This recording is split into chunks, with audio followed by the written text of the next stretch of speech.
सौ बार।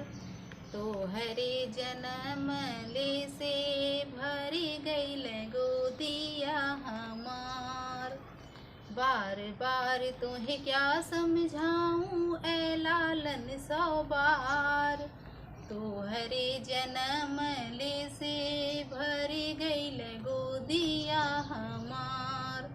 सासु जो आवेगी देवता मनन को देवता मनाई नेग मांग। चुनरी के देने वाले पिया गईल नदिया के पार।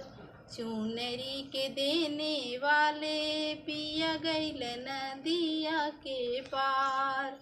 बार बार तोहे क्या समझाऊं ऐ लालन सौ बार। तोहरे जन्म ले से भरी गईल गोदिया हमार। तोहरे जन्म ले से भरी गईल गोदिया हमार।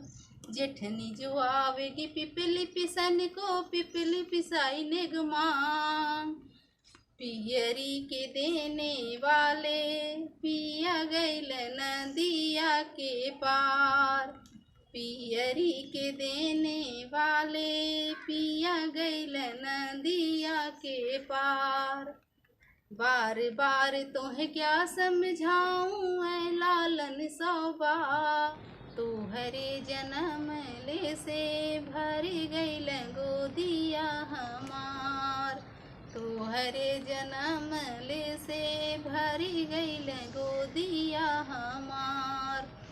ननदी जो आवेगी सवली पोतन को सौली पोताई नेग मांग।